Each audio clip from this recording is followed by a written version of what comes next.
1026, 40 years before the Battle of Hastings, that this group formed in Italy. And we all played mandola, which is a gondola, and we would paddle out in the Italian oceans.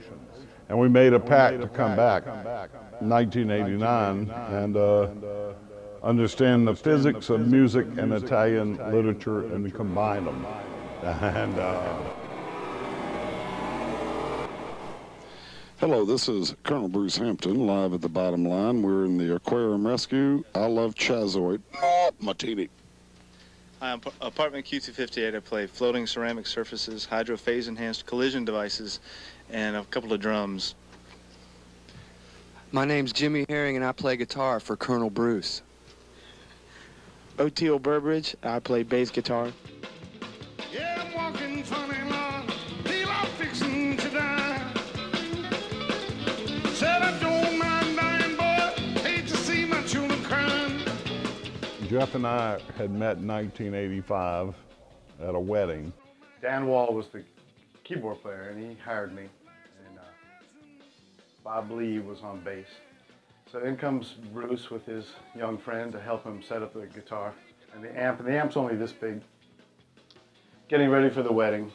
Everybody sets up their stuff.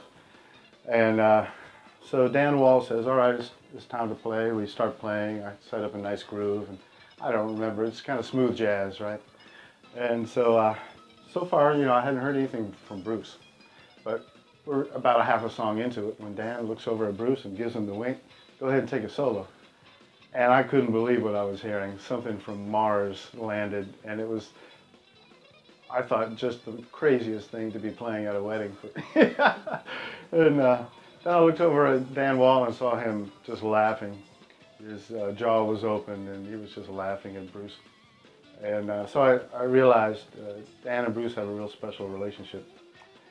Later on, Bruce invited me to play one of his gigs. I said, man, come play. And he showed up, and been like that ever since. Bruce started having a regular Monday night at Little Five Points Pub in Little Five Points, Atlanta. And it was a performance art band, really.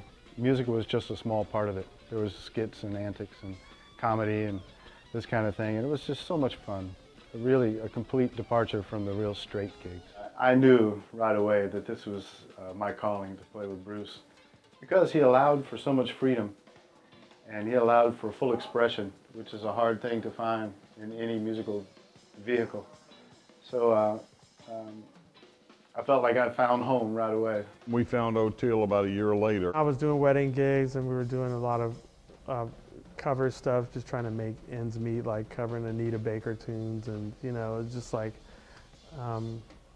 it was, and then we had some of our like own instrumental fusion stuff that we were doing, which was great to play for ourselves, but nobody really was interested in booking it, you know.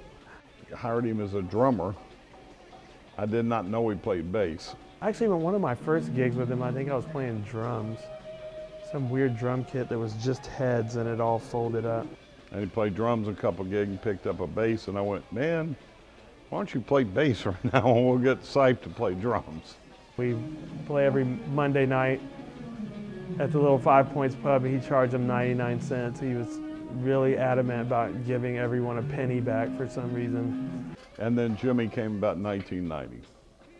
Jeff had been playing with Bruce Hampton, and he was talking about how liberating it was, and about how it was like nothing else he had ever done or heard, and the freedom in it was just incredibly liberating. And then Oteil began playing with him too. So Jeff and Oteil were both playing. And you know, and then the rehearsals with the other bands started to become less and less important.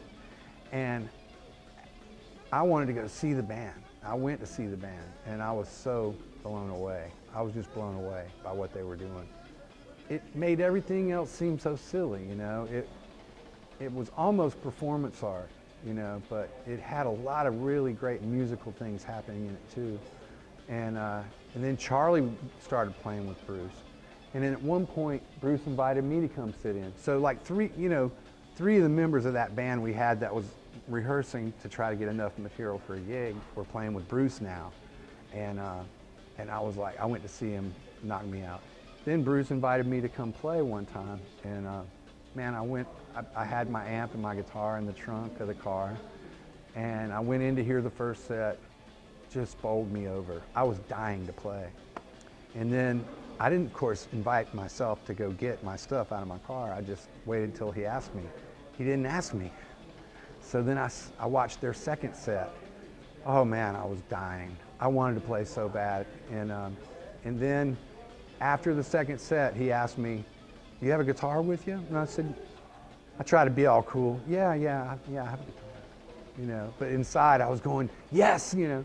And so he said, well, go grab it, and why don't you play the third set with us? And so I did. I ran out to my car and got my stuff and came in, and it just exploded, you know, like, I mean, I felt like, oh, I've found the most incredible outlet of music ever in my life to play in.